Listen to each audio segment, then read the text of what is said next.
Welcome to life is happy story. എൻ്റെ കുഞ്ഞ് ഒരു ബുക്ക് കളക്ഷനാണ് ഞാൻ കാണിക്കാൻ പോകുന്നത്. ഇതാണ് ആ ബുക്ക്. അപ്പം ഇത് ഞാൻ വായിച്ചു. എൻ്റെ ഏതോ ഒരു ബർത്ത്ഡേക്ക് എൻ്റെ ഇത്ത മേടിച്ചു തന്ന ഒരു നല്ല ബ്യൂട്ടി. അപ്പോൾ ഇതെല്ലാവരും വായിക്കണം. ഇത് ഇവിടെയൊക്കെ എൻ്റെ പേര് എഴുതി വെച്ചിട്ടുണ്ട്. അല്ലെങ്കിൽ പറയണേ. ഇത് ഞാൻ സെക്കൻഡ് വൺ ഞാനൊരു എക്സിബിഷൻ ഞങ്ങൾ വീട്ടിൽ എടുത്ത് വന്നപ്പോൾ ഞാൻ വാങ്ങിച്ച ബുക്കാണ്. ഇതിനകത്ത് നമ്മളെ ഒരു സിമ്മിൻ്റെ സാധനമൊക്കെ ഇരിക്കുന്നു. ഇതൊക്കെ ചുമ്മാ ഇതിനകത്ത് ഇങ്ങനെ ഒത്തിരി വെക്കുന്ന ഒരു കാര്യമില്ല, ചുമ്മാ. അപ്പോൾ ഇതാണ് എൻ്റെ ബുക്ക്. ഇത് നല്ലൊരു ബുക്കാണ്, ഞാൻ വായിച്ചതാണ്.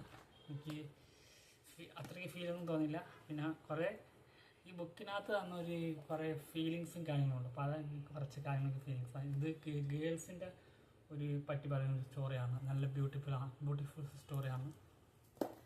എൻ്റെ പലവരും ആ ബുക്ക് ചോദിച്ചിട്ടുണ്ട് ഗൈസ്. പിന്നെ ഞാൻ വായിച്ചതിൽ എനിക്ക് ഏറ്റവും ഇഷ്ടപ്പെട്ടൊരു ബുക്കാണ്. ഞാൻ വായിക്കണമെന്ന് വിചാരിച്ചൊരു ബുക്കാണ് ഗൈസ്, ദൈവത്തിൻ്റെ ചാരന്മാർ. ജോസഫ് അന്നംകുട്ടി കുറിച്ച് പറയുകയാണെങ്കിൽ അടിപൊളി ഒരു റൈറ്ററാണ്. എനിക്ക് ഭയങ്കര ഇഷ്ടമാണ് ബുക്ക്. ഞാൻ ബുക്കൊക്കെ വായിക്കും.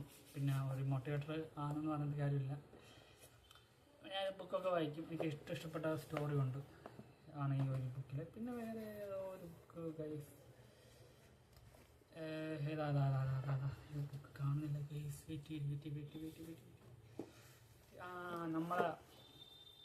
ഇതാണ് നമ്മളെ ജോസഫ് അന്നംകുട്ടി സാർ അല്ലെങ്കിൽ ആ ഒരു ബ്രോ എഴുതിയ സൂപ്പർ ബുക്ക്. നമ്മളെ സ്നേഹം കാമം ഭ്രാന്തം.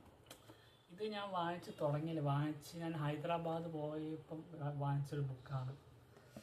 അപ്പം ഇനി അടുത്ത ബുക്ക് ഇതൊക്കെ ഇംഗ്ലീഷ് വായിക്കുന്ന ബുക്കൊക്കെയാണിത്. പിന്നെ ഇത് എൻ്റെ കടയിലുണ്ടായിരുന്ന ഒരു ബുക്കാണ്. എനിക്ക് തന്നിട്ട് പോയതാണ് ബുക്ക്. പിന്നെ വേറൊരു ബുക്ക് ഉണ്ടായിരുന്നല്ലോ, പിന്നെ അതെല്ലാം കഴിഞ്ഞൊരു ബുക്കുണ്ട് ഗൈസ്, പഞ്ചതന്ത്ര കഥകൾ. എൻ്റെ ബുക്ക് എനിക്ക് തന്നെയാണ് വായിക്കാൻ. തിരിച്ചു കൊടുക്കണം.